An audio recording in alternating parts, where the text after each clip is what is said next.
भारतीय वायुसेना के MiG-21 लड़ाकू विमान, जिन्होंने पिछले 6 दशकों से देश की वायु सीमाओं की रक्षा की, अब सितंबर 2025 में सेवा से बाहर किए जा रहे हैं। अब इनकी जगह स्वदेशी रूप से विकसित तेजस Mk-1A लड़ाकू विमान लेंगे। MiG-21 देश का पहला सुपरसोनिक फाइटर जेट था और दशकों तक भारत की वायु शक्ति की रीढ़ बना रहा। सोवियत संघ के मिकोयान गुरेविच डिज़ाइन ब्यूरो द्वारा विकसित इस विमान को भारत ने 1961 में खरीदा और 1963 में इसे सेवा में शामिल किया गया। यह शुरुआत में एक इंटरसेप्टर था, लेकिन समय के साथ इसे मल्टी रोल कॉम्बैट एयरक्राफ्ट के रूप में अपग्रेड किया गया। इसकी अधिकतम गति 2230 किलोमीटर प्रति घंटा है और यह 23 मिलीमीटर जुड़वा बैरल टोप और 4 R-60 मिसाइलों से लैस है। भारत ने अब तक MiG-21 के 700 से अधिक विमानों के विभिन्न संस्करणों को प्राप्त किया है, जिनमें से कई हिंदुस्तान एरोनॉटिक्स लिमिटेड द्वारा भारत में बनाए गए।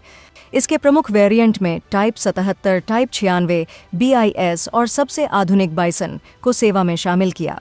MiG-21 ने 1965 और 1971 के भारत-पाक युद्ध, 1999 के कारगिल युद्ध, 2019 की बालाकोट एयर स्ट्राइक और हालिया 2025 के ऑपरेशन सिंदूर जैसे अभियानों में महत्वपूर्ण भूमिका निभाई।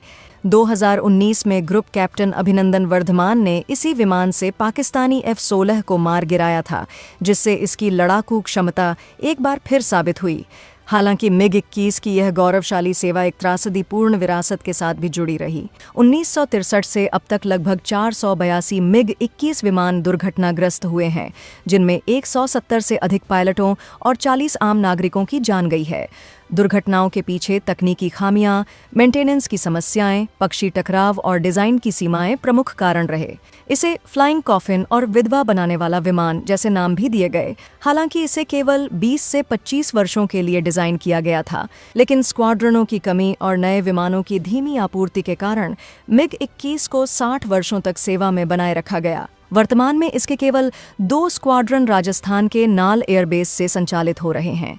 वायुसेना की स्वीकृत 42 स्क्वाड्रनों की तुलना में वर्तमान संख्या केवल 31 है, जो MiG-21 के रिटायरमेंट के बाद घटकर 29 रह जाएगी। अंत में कहा जा सकता है कि MiG-21 का सफर न केवल भारतीय वायुसेना के तकनीकी और सामरिक विकास का प्रतीक रहा, बल्कि इसके साथ जुड़ी कुर्बानियों और चुनौतियों ने इसे एक भावनात्मक और ऐतिहासिक पहचान भी दी है। अगर आपको यह जानकारी पसंद आई हो तो कृपया इसे लाइक करें, शेयर करें और चैनल को सब्सक्राइब जरूर करें। और जाते जाते इस प्रश्न का उत्तर कमेंट में बताइए। प्रश्न: MiG-21 विमान को भारतीय वायुसेना ने कब सेवा में शामिल किया था?